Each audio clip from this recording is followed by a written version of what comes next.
Sjedim među onim narodom u potočarima kad vidim mlada ženica, stisla se znojoj, teče grčjoj na licu.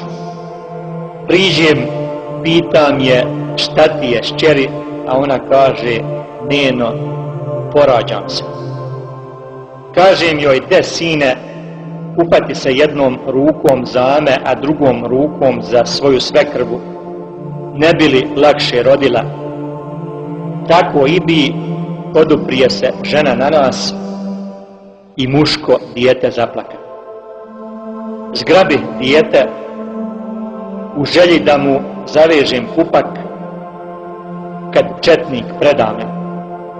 Spusti to dijete dolje, veli, ja ga popustih na dimije, fino dijete, duge kosice kao da je okupano. Četnik priđe, nogom stade djetetu na vrat i crijeva izađeši.